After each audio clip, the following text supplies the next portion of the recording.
Sarah Martinez adjusted her press badge as she stepped out of the taxi in downtown Manila. The 32-year-old journalist had covered wars, natural disasters, and political upheavals across 3 continents, but today felt different. Something heavy hung in the humid Philippine air that made her instincts prickle with unease. She was here to cover what seemed like a routine story about urban development and housing issues. The massive Sunrise Towers complex had been making headlines for months, not for its impressive architecture but for the growing complaints from residents about safety violations and ignored maintenance requests. Sarah's editor had sent her to write a follow-up piece, expecting nothing more than interviews with frustrated tenants and bureaucratic responses from city officials. The Twin Towers stretched 42 stories into the cloudy sky, housing nearly 3,000 residents in what was supposed to be Manila's premier residential complex.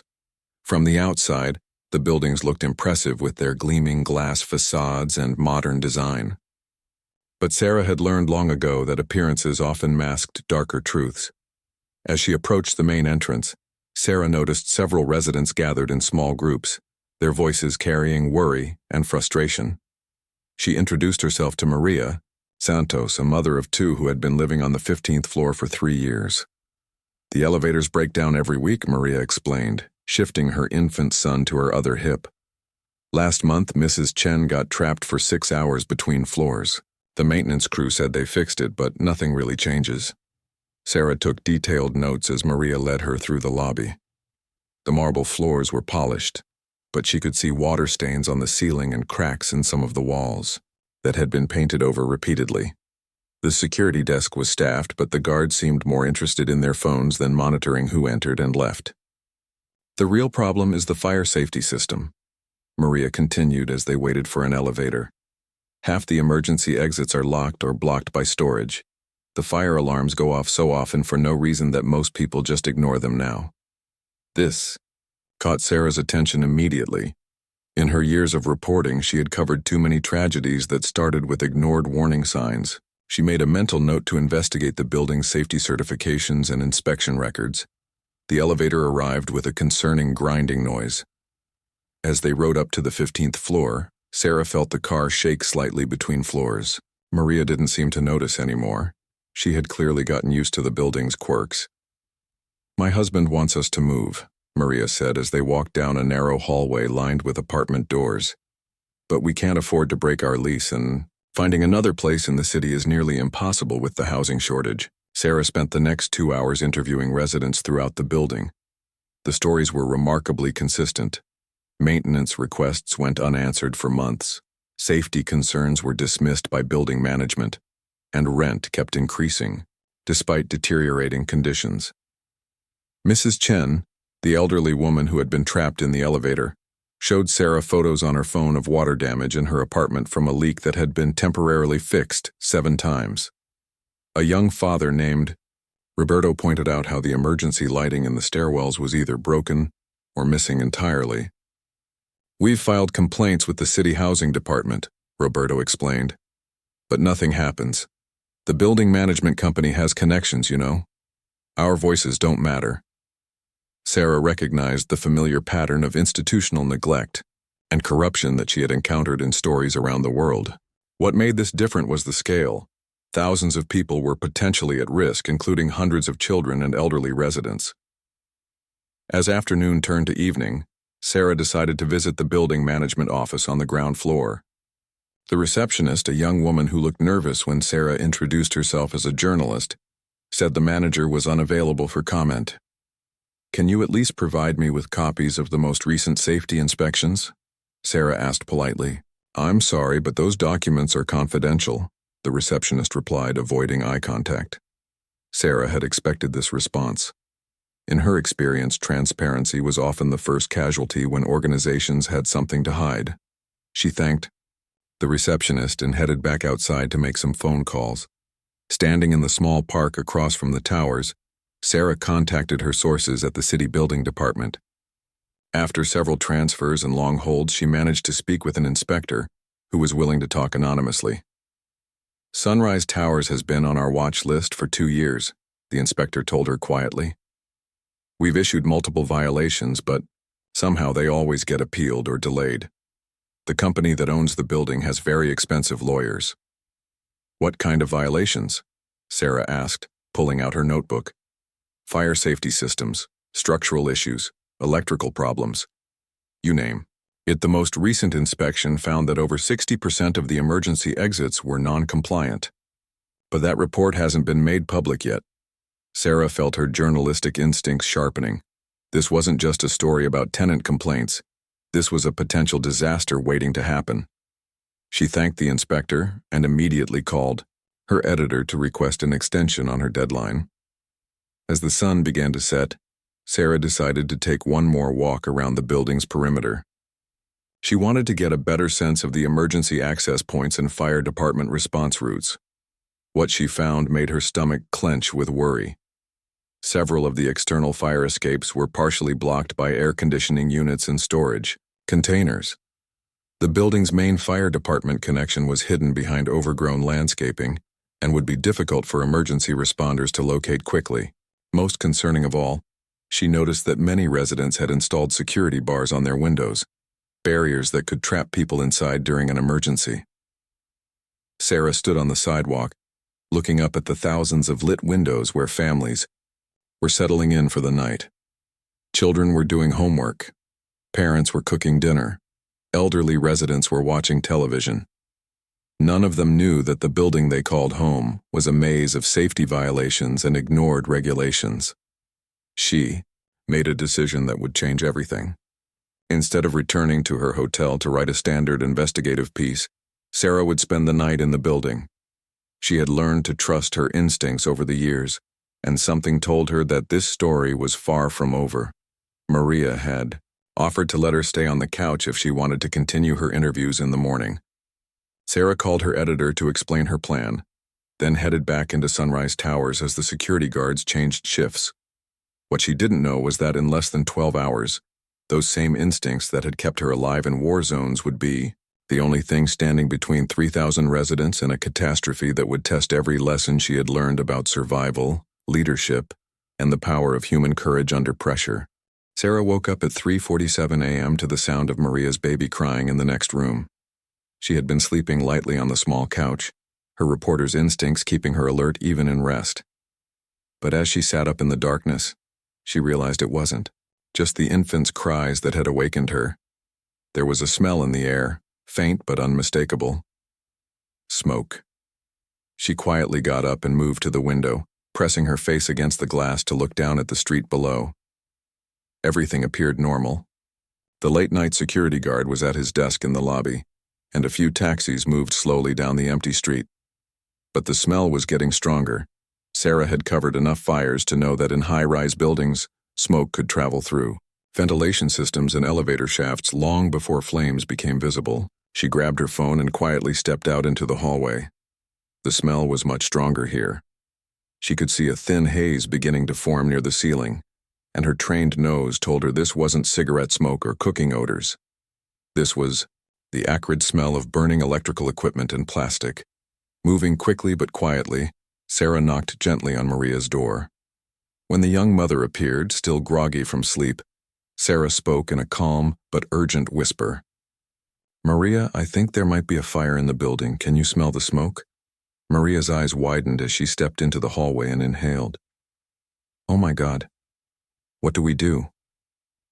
"First, we stay calm," Sarah said, her years of crisis reporting kicking in automatically.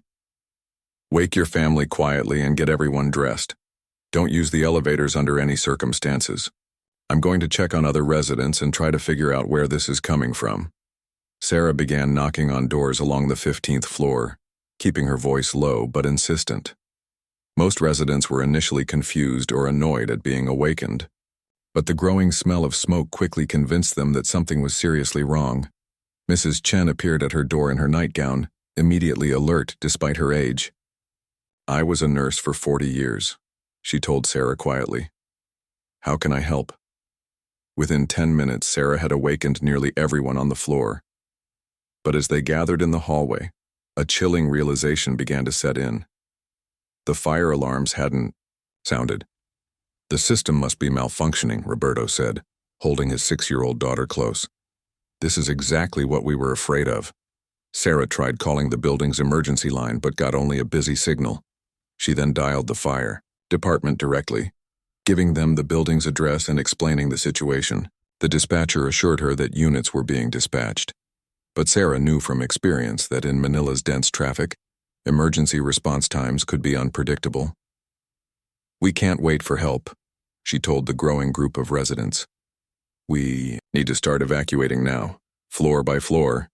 But as they moved toward the stairwell, they discovered the first of many obstacles. The emergency exit door was locked with a chain and padlock. Exactly the kind of safety violation she had been investigating. Roberto, who worked in construction, examined the lock. "I can break this, but it'll take a few minutes and make a lot of noise." "Do it," Sarah said without hesitation. "Mrs. Chen, can you help me organize everyone by family groups? We need to move systematically." As Roberto worked to break the lock, Sarah made a crucial decision. She couldn't just evacuate the 15th floor and hope someone else would handle the rest of the building. Her investigative work had shown her that the building's management was negligent, and the security guards were inadequately trained. If the fire alarm system wasn't working, thousands of people might sleep through a disaster. "Maria, I need you to take charge of evacuating this floor," Sarah said. "Mrs. Chen will help you. Use the stairwell once Roberto gets it open, and don't stop until you reach the street. I'm going to other floors to warn people." "You can't do that alone," Maria protested. "It's too dangerous." Sarah was already moving toward the main stairwell, despite the risk of using it during a fire emergency. "I have experience in dangerous situations. Your job is to get your families to safety. Go floor by floor below you and wake everyone up. Tell them a journalist said there's a fire and they need to evacuate immediately." The main stairwell was already filling with smoke, confirming Sarah's worst fears. The fire was likely in the lower floors and spreading upward through the building's ventilation system. She climbed quickly to the 16th floor and began the same process, knocking on doors, explaining the situation, and organizing residents. But on the 18th floor, she encountered her first real resistance. "You're just a reporter," an angry man in his 50s told her. "You have no authority to tell us to leave our homes. Where are the fire department officials?" Sarah looked him directly in the eyes, drawing on every lesson she had learned about leadership under pressure. "Sir, I've covered disasters around the world. I know what smoke smells like, and I know what happens to people who wait for official authorization when buildings are on fire. You can stay if you want, but I'm going to make sure every other person in this building has the chance to survive tonight."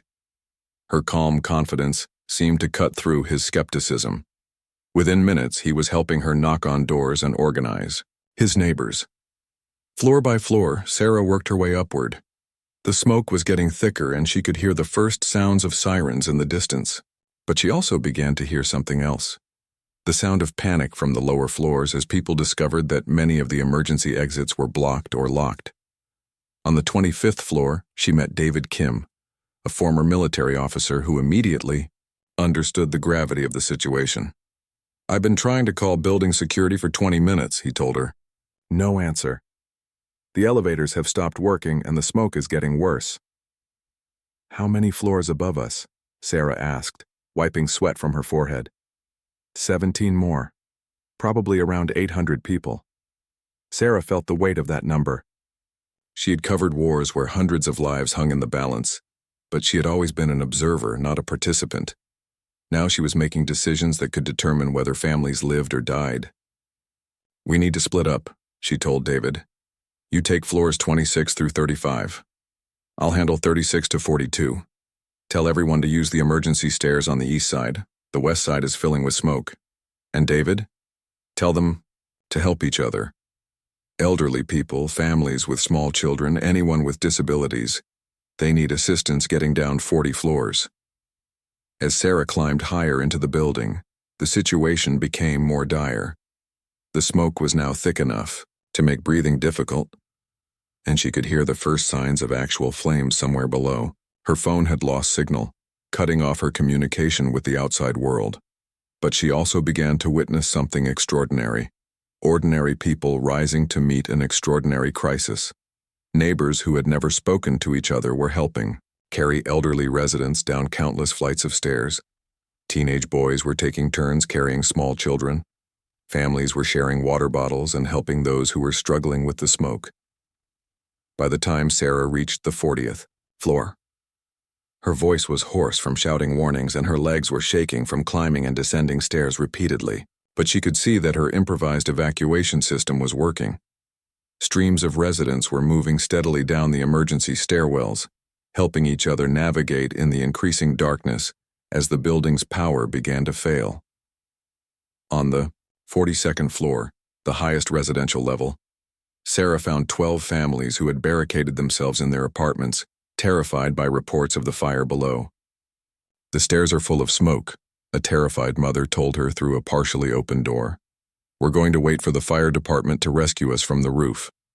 Sarah knew from bitter experience covering similar disasters that waiting for rescue from upper floors was often a death sentence. She also knew she had to make these families understand the reality of their situation without causing panic. "Ma'am, I need you to listen carefully," she said, forcing her voice to remain steady despite her exhaustion. "The fire department is here, but they're fighting the fire and helping evacuate the lower floors first. The smoke is rising, which means this level will become dangerous very soon. We have maybe 20 or 30 minutes to get everyone down safely." What happened next would determine whether Sarah's impromptu evacuation efforts would save lives or end in tragedy. The woman stared at Sarah through the crack in her door, fear etched across her face. Behind her, Sarah could hear children crying and adult voices arguing in panicked whispers. The smoke in the hallway was now thick enough that Sarah had to crouch low to breathe clearly. "How do we know you're telling the truth?" the woman asked. "Maybe it's safer to stay here and wait." Sarah understood the psychological trap these families had fallen into. Faced with an unprecedented crisis, their instinct was to seek safety in the familiar, their homes, their locked doors, their normal routines. But she had seen too many disasters where that instinct proved fatal. "My name is Sarah Martinez. I'm an international correspondent who has covered fires, earthquakes, and building collapses in 15 countries," she said, speaking directly through the door. "I've interviewed families who survived disasters, and I've written about families who didn't. The ones who survived always had one thing in common. They acted quickly when they recognized danger, even when it meant leaving behind everything they owned." She could hear the family conferring quietly behind the door. From other apartments along the hallway, she heard similar conversations. Time was running out, and she needed to convince 12 families to trust a stranger with their lives. "I'm going to tell you exactly what I've seen tonight," Sarah continued, her voice carrying the authority of someone who had witnessed human tragedy and triumph across the globe. 2 hours ago, I helped evacuate over 300 people from the lower floors. Those people are now safely on the street with their families. The residents who hesitated or waited for official instructions are trapped in stairwells filled with smoke." The door opened wider, and Sarah could see the woman's husband behind her, holding a toddler. "What about our belongings? Our documents? Our savings?" "Things can be replaced," Sarah said simply. "Your children cannot." One by one, the doors began to open. Sarah quickly organized the families into groups, pairing those with small children with families who had teenagers old enough to help. She assigned the strongest adults to assist an elderly man who used a walker and a pregnant woman who was in her 8th month. "We're going to move as one group," she explained as they gathered in the hallway. "Stay low to avoid the worst of the smoke. Hold hands so no one gets separated. If someone falls or needs help, the person behind them stops to assist. No one gets left behind." As they began their descent down 42 floors, Sarah realized that her impromptu evacuation had evolved into something much larger than she had initially planned. The stairwells were filled with hundreds of people, all following the system she had established: organized groups, mutual assistance, and steady downward movement. But around the 30th floor, they encountered their first major crisis. A section of the stairwell was completely blocked by smoke so thick it was impossible to see more than a few inches ahead. Worse, Sarah could hear the sound of flames crackling somewhere nearby. The fire had spread faster than anyone had anticipated. "We can't go through there," said David Kim, who had rejoined Sarah's group with families from the floors he had evacuated. "We need to find another route." Sarah's mind raced through the building's layout that she had studied during her investigation. There was a second emergency stairwell on the opposite side of the building, but reaching it would require crossing through the residential hallways on this floor, hallways that might already be compromised by fire. "Everyone stay here," she told the group. "David, help me check the alternate route." Moving carefully through the smoke-filled hallway, Sarah and David discovered that the alternate stairwell was clear but presented a different problem. It was completely dark.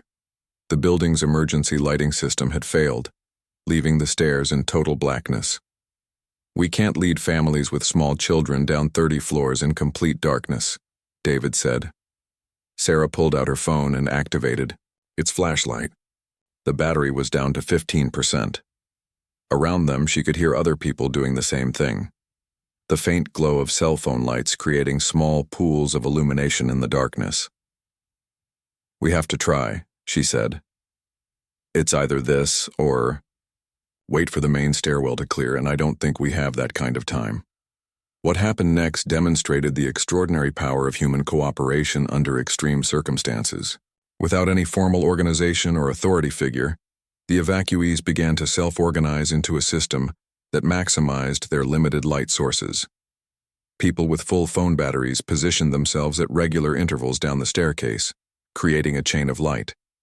Those whose batteries were dying were paired with others who had flashlight apps or actual flashlights. Parents with babies were surrounded by adults who could guide them step by step down the treacherous stairs. Sarah found herself at the front of this human chain, her years of experience in war zones and disaster areas making her the unofficial leader that everyone looked to for guidance. But she was also learning something profound. Leadership in a crisis wasn't about having authority or official training. It was about making clear decisions, communicating effectively, and helping others find the courage they already possessed. "Step down with your right foot first," she called back to the group as they navigated a particularly steep section of stairs. "Test each step before putting your full weight on it.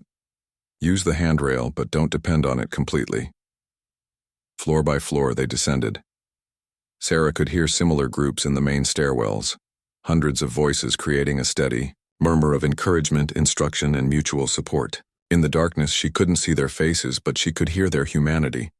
Parents comforting frightened children, neighbors helping elderly residents, strangers sharing water and encouraging words. Around the 20th floor, they encountered a bottleneck. A section of residents from the lower floors had become confused in the darkness and were moving upward instead of down, creating a dangerous traffic jam in the narrow stairwell. "Everyone stop where you are," Sarah called out, her voice carrying the authority she had developed from years of reporting in chaotic situations. "If you can hear my voice, listen carefully. We have people moving in both directions and someone is going to get hurt." In the darkness, she could hear dozens of people breathing heavily, some crying, others murmuring prayers in different languages. The sound was both terrifying and inspiring, a reminder of how many lives hung in the balance of the next few minutes. "My name is Sarah Martinez. I'm a reporter, and I've been helping coordinate evacuations throughout the building tonight," she announced. "Everyone who is trying to go down to exit the building, say down. Everyone who is trying to go up for any reason, say up." The response was immediate and overwhelming. Down, down, down. From dozens of voices with only 2 or 3 people calling up. "Those of you going up, you need to turn around immediately," Sarah said firmly. "The upper floors are filling with smoke. The only safe direction is down to the street level. If you're confused about which direction is down, follow the sound of my voice." Slowly, carefully, the human traffic jam began to untangle itself. Sarah positioned herself at the center of the bottleneck, using her phone's light to guide people past the confusion point. As each person passed her, she could see their faces briefly illuminated: fear, exhaustion, determination, and gratitude. One elderly woman paused as she passed Sarah and squeezed her hand. "Thank you," she whispered in accented English. "You saved my grandchildren tonight." But Sarah knew the evacuation was far from over. They still had 20 floors to go, and she could hear troubling sounds from below. Shouts of confusion, the crash of falling debris, and the ominous roar of fire that seemed to be spreading throughout the building's lower levels. As they continued their descent, Sarah began to realize that she had inadvertently become the coordinator of one of the largest civilian evacuations in Manila's history. Her simple decision to trust her instincts and warn her neighbors had evolved into a complex operation involving hundreds of people, multiple escape routes, and life-or-death decisions that she was making based on her experience covering disasters around the world. The weight of that responsibility was crushing, but it was also clarifying. For the first time in her career, she wasn't just reporting on heroes, she was being forced to become one. By the 15th floor, Sarah's phone battery had died completely. The darkness was now absolute except for the scattered lights from other evacuees' phones, creating an eerie constellation of moving stars in the blackness. But something else was happening that she hadn't expected. The people around her were beginning to move with the fluid coordination of a team that had trained together for years. "Sarah, there's a problem ahead," called David Kim from somewhere in the darkness below her. "The stairwell door on the 10th floor is jammed shut. People are backing up." Sarah felt her way carefully down the stairs toward David's voice, using the handrail and the sound of other people's movements to guide her. The air was getting warmer, and she could smell smoke more strongly now. They were getting closer to the source of the fire. "How many people are backed up?" she asked when she reached David. "Maybe 60 or 70. Some families with small children are getting panicky." "And Sarah?" His voice dropped to a whisper. "I think the fire has reached the 10th floor. I can see light coming from under the door, but it's not electrical light." Sarah felt the cold weight of a decision that could determine whether dozens of families lived or died. They couldn't go back up. The smoke was too thick and getting worse. They couldn't go forward if the 10th floor was on fire. And they couldn't stay where they were indefinitely in a smoke-filled stairwell. "Is there another stairwell access on any of these floors?" she asked. "There should be, but most of the emergency exit doors have been chained shut. Remember what you found during your investigation yesterday?" Yesterday felt like a lifetime ago. Sarah's investigation into safety violations had been an academic exercise, a story about bureaucratic negligence and corporate irresponsibility. Now those same violations were potentially death traps for hundreds of real people whose names she knew, whose children she had helped carry down endless flights of stairs. "David, I need you to take charge here for a few minutes. Keep everyone calm and organize them into family groups. I'm going to try to find us another way out." Sarah felt her way back up the stairs, counting doors until she reached what she hoped was the 11th floor. The emergency exit door here was also chained shut, but the chain looked different, newer and not as heavy as the others she had seen. Using her keys as improvised tools, she began working at the chain in complete darkness, feeling for weak links or loose connections. Her hands were shaking from exhaustion and adrenaline, but she forced herself to work methodically. Behind her, she could hear the voices of trapped families, some crying, others praying, all depending on her to find a solution. After what felt like hours but was probably only 10 minutes, she felt the chain give way. The emergency door swung open, revealing a hallway dimly lit by battery-powered emergency lights that were still functioning on this floor. "David, everyone, I found another route," she called down into the stairwell. The next 30 minutes tested every leadership skill Sarah had developed during her years of reporting in crisis zones. Moving 70 people through an unfamiliar building in near darkness required constant communication, careful coordination, and absolute trust between strangers. "Stay in single file," Sarah instructed as she led the group through the 11th floor hallway. "Parents, keep your children between adults at all times. If anyone feels faint or needs to rest, speak up immediately. We're going to find the other stairwell and continue down from there." But as they moved through the building's interior, Sarah began to understand just how extensive the fire had become. Smoke was seeping through ventilation grates, and she could hear the sound of breaking glass from somewhere below them. The building's infrastructure was beginning to fail in ways that would soon make evacuation impossible. They found the alternate stairwell, but it presented a new challenge. It was filled with residents who had been trapped there for over an hour, too afraid to move up or down. Some were injured from falls in the darkness. Others were suffering from smoke inhalation. All of them were terrified and looking for someone to tell them what to do. Sarah realized that her improvised evacuation had merged with several other groups of residents, creating a massive concentration of people in a stairwell that was never designed to handle this kind of emergency traffic. She estimated there were now over 200 people in the immediate area, roughly 10% of the building's total population. "Listen to me, everyone," she called out, her voice hoarse, but still carrying authority. "I know you're scared. I know this seems impossible, but I've been coordinating evacuations throughout this building for the past 4 hours, and I've already helped get hundreds of people to safety. We're going to get all of you out too, but I need everyone to follow instructions exactly." The response was immediate. Dozens of voices asking questions, requesting help, expressing fear.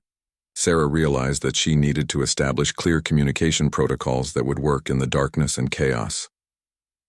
"Here's how we're going to do this," she announced. "I need 5 volunteers who have working phone lights to serve as guides. Each guide will lead a group of families. Everyone else will form a human chain by holding the shoulder of the person in front of them. No one moves until their guide says to move.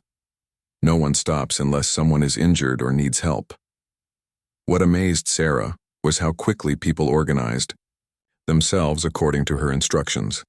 Parents positioned their children in the safest locations. Elderly residents were paired with younger people who could assist them. Teenagers volunteered to help carry injured people who couldn't walk independently. But as they began their descent from the 11th floor, Sarah encountered the most serious crisis yet. The stairwell below the 8th floor was completely impassable.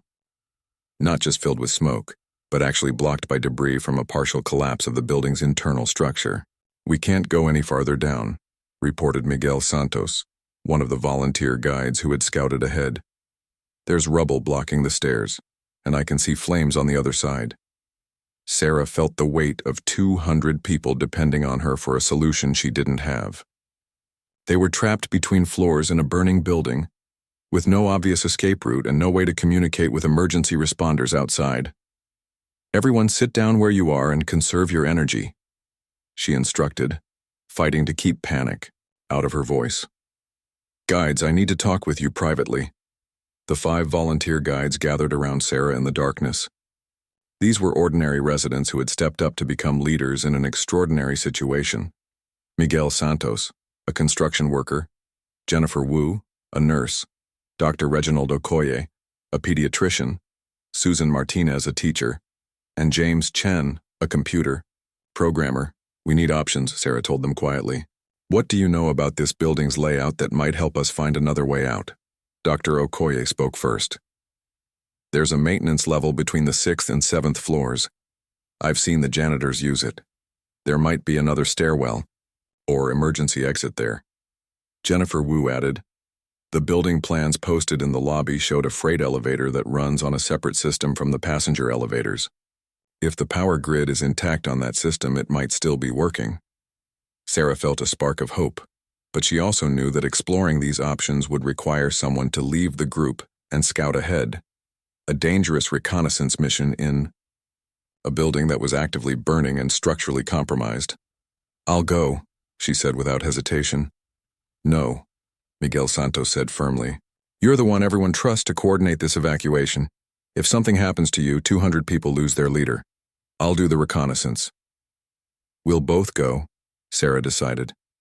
"But first, I need to make sure everyone here understands what's happening and what to do if we don't come back." Sarah stood up and addressed the crowd of evacuees who were sitting patiently in the smoky darkness, trusting her with their lives. "Miguel and I are going to scout for another escape route.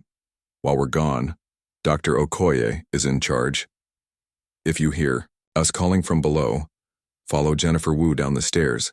If you hear emergency responders calling from above, follow James Chen back up to meet them. If an hour passes without any word from us, Susan Martinez will lead everyone back to the 11th floor and try to signal for help from the windows." As Sarah and Miguel prepared to leave the group and venture into the unknown dangers below, she realized that her role had evolved far beyond evacuation coordinator. She had become the person that 200 families were counting on to make the difference between life and death. A responsibility that would have seemed impossible when she had first smelled smoke in Maria Santos's hallway just 5 hours earlier. Sarah and Miguel descended into the heart of the burning building. guided only by Miguel's construction knowledge of the building's layout and Sarah's experience navigating dangerous environments in her reporting career. The smoke was now so thick that they had to crawl on their hands and knees, feeling their way along walls and using Miguel's phone light sparingly to preserve battery life. "The maintenance level should be right here," Miguel whispered, running his hands along what felt like a metal door. "But it's locked with some kind of electronic system." Sarah felt along the door frame, searching for any weakness or alternative. Entry point. Her fingers found something unexpected, a small panel that was slightly ajar, revealing access to the door's wiring system. "Miguel, you said you work construction. Do you know anything about electronic locks?" "A little. But if I mess this up, we could trigger an alarm system or permanently lock the door." Sarah thought about the 200 people sitting in the smoke-filled stairwell above them, trusting her to find a solution. "We have to try. Those people don't have any other options." Working by touch in near-complete darkness, Miguel carefully manipulated the wiring behind the electronic panel. Sarah used her keys to help him access different components, both of them working with the desperate focus that comes from knowing that failure means death for hundreds of people. After several tense minutes, they heard a soft click, and the door swung open. The maintenance level was a maze of pipes, electrical equipment, and narrow corridors that Sarah had never seen in any building plan. But most importantly, the air was clearer here. They were below the worst of the smoke, and Sarah could breathe normally for the first time in hours. "There." Miguel pointed to a corridor that led toward the building's exterior wall. "That should connect to the freight elevator system." They moved quickly through the maintenance tunnels, Sarah's reporter instincts helping her mentally map their route so they could guide others back through this maze. The freight elevator was indeed still operational. Its independent power system had protected it from the electrical failures that had disabled the passenger elevators. But when they pressed the call button, the elevator arrived with an unexpected passenger, a security guard who had been trapped in the building's lower level since the fire began. "Thank God," the guard gasped as the doors opened. "I've been trying to reach the upper floors for 2 hours. The main lobby is completely gone. The fire started in the electrical room and spread through the whole ground floor. The fire department can't get their equipment close enough to the building." Sarah's heart sank. If the lobby was destroyed, even getting people down to ground level wouldn't guarantee their safety. "What about emergency responders? Are they setting up rescue operations?" "They've got ladder trucks on the north side of the building, but they can only reach up to about the 15th floor. Everyone above that." The guard shook his head grimly. Sarah realized that the evacuation she had been coordinating wasn't leading people to safety. It was leading them to a different kind of trap. The 200 people waiting for her in the stairwell were depending on her to find an escape route that might not exist. "We need to get back up there and tell people what we've learned," she told Miguel.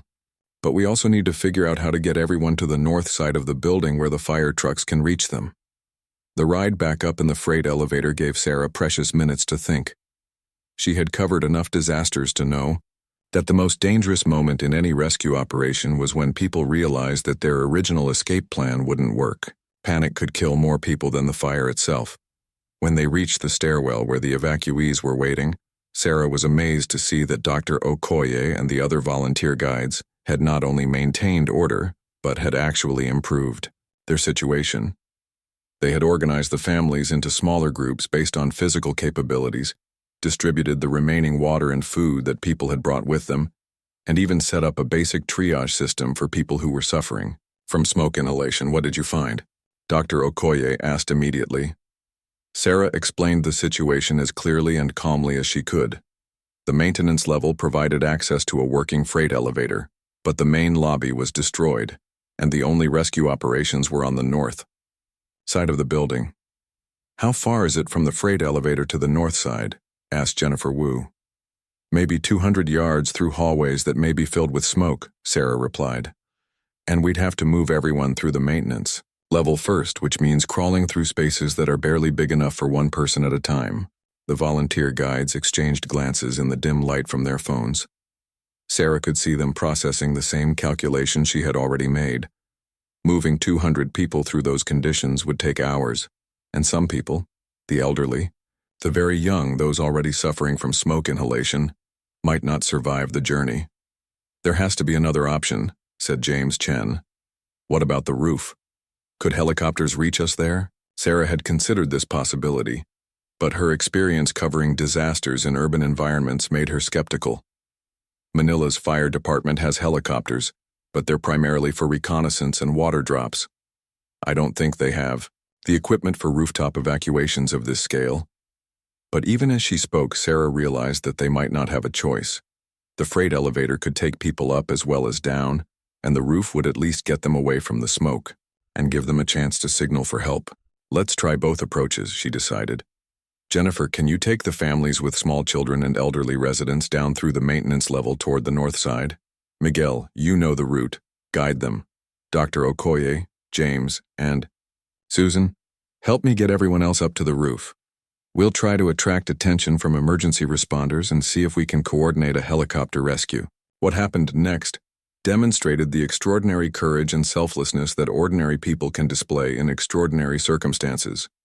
Without argument or complaint, families began separating based on their physical capabilities. Parents, with babies, kissed their older children goodbye, not knowing if they would see each other again. Elderly couples held hands as they made difficult decisions about who would go which route. Sarah rode the freight elevator to the roof with the first group of evacuees, her mind racing through every disaster response protocol she had ever observed. The roof was a flat expanse with several large ventilation units and communication equipment, but no obvious landing area for helicopters. As the city of Manila spread out below them in the pre-dawn darkness, Sarah could see the scale of the emergency response that had assembled around their building.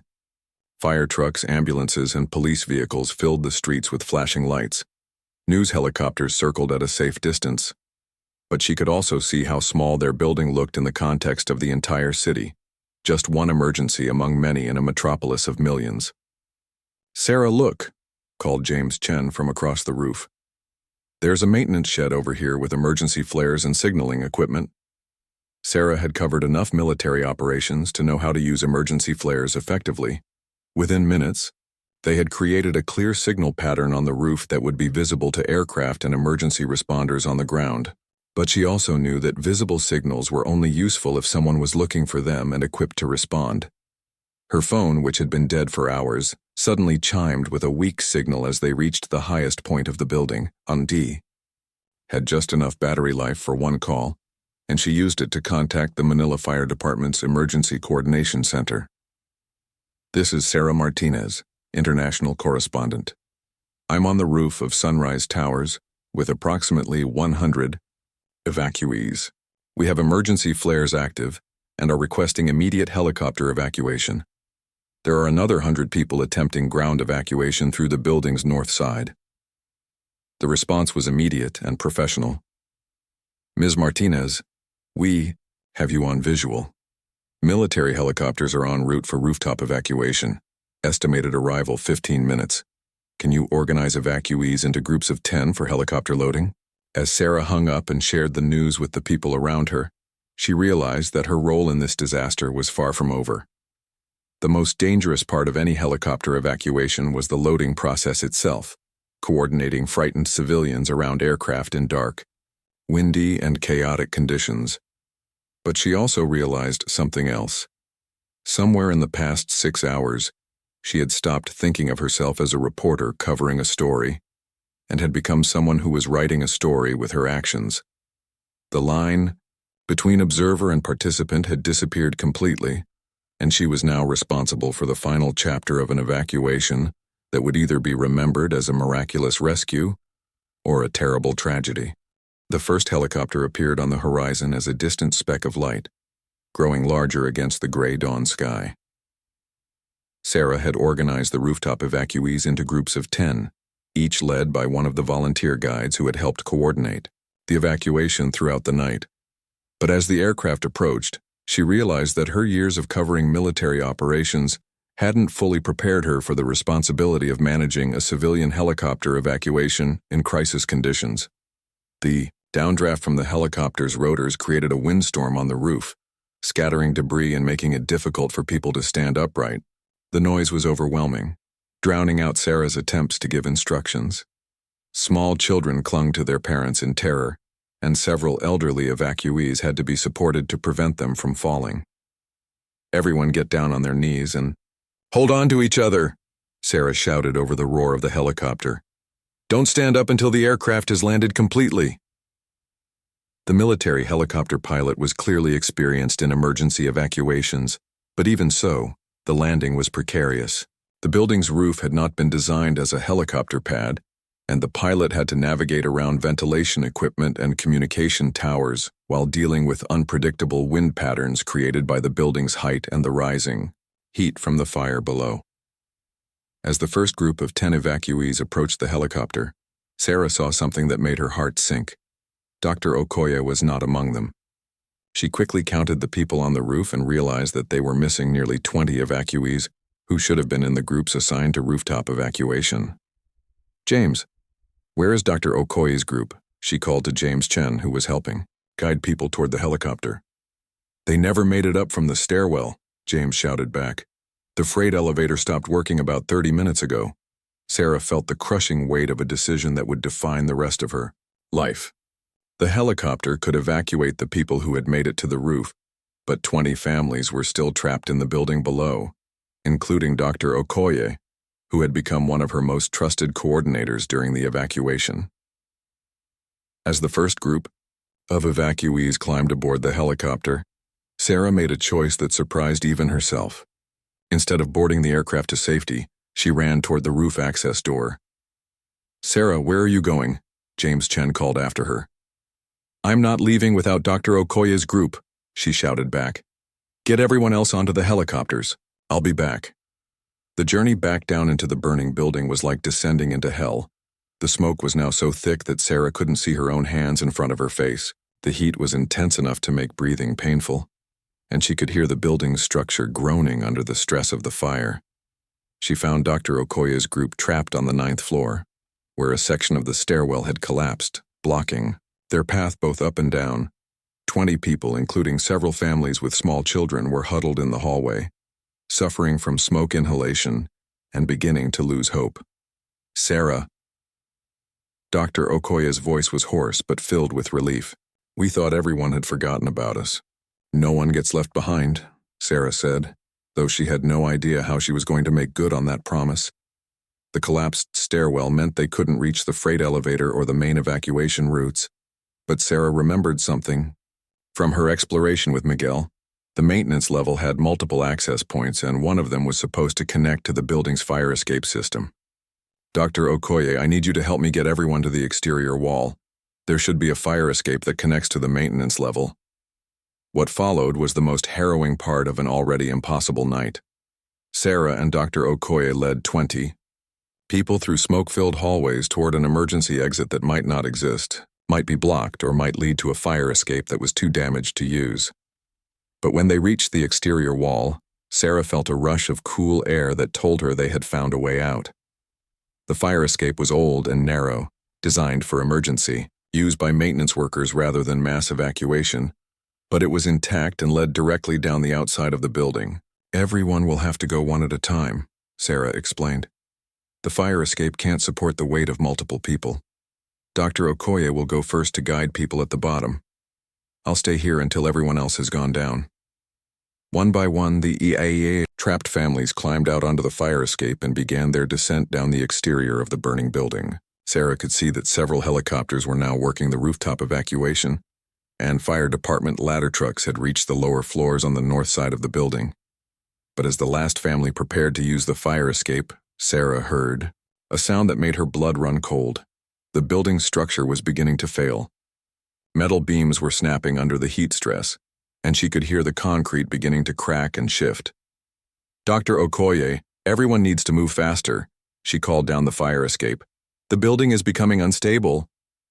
As the final evacuee reached the safety of the fire department's ladder trucks, Sarah began her own descent down the fire escape. But halfway down, she felt the metal structure begin to pull away from the building's exterior wall. The fire had weakened the mounting brackets, and her weight was causing the entire fire escape to separate from the building. For a terrifying moment, Sarah hung suspended 40 feet above the street, clinging to a fire escape that was slowly tearing away from the building. Below her, she could see firefighters and emergency responders scrambling to position safety equipment. But then she heard something that gave her strength. The voices of hundreds of people who were calling her name from the street below. The families she had helped evacuate throughout the night had gathered to watch her final descent, and their voices rose in a chorus of encouragement and gratitude. Sarah! Sarah! Sarah! Using every technique she had learned from covering conflicts in dangerous terrain, Sarah carefully worked her way down the failing fire escape, testing each step and handhold before trusting it with her full weight. When she finally dropped into the safety net held by the fire department, the crowd of evacuees erupted in cheers. As emergency medical technicians checked her for injuries, Sarah looked up at Sunrise Towers one last time. The building was now fully engulfed in flames, and she could see that the structural damage was so severe that it would likely collapse within hours. But silhouetted against the burning building, she could see the helicopters continuing their evacuation of the final groups from the roof. Maria Santos, the young mother who had first told Sarah about the building's safety problems, rushed over with her baby son. Sarah, because of you, my children are alive. How can we ever thank you? Sarah was too exhausted to give a coherent answer, but as she looked around at the faces of the family surrounding her, people who had been strangers 12 hours earlier, but who were now connected by an experience that had changed all their lives, she realized that she had discovered something about journalism that no university had ever taught her. Sometimes the most important story isn't the one you observe and report, it's the one you help write with your own actions. In the weeks that followed, Sarah would learn that her impromptu evacuation had saved 287 people from Sunrise Towers.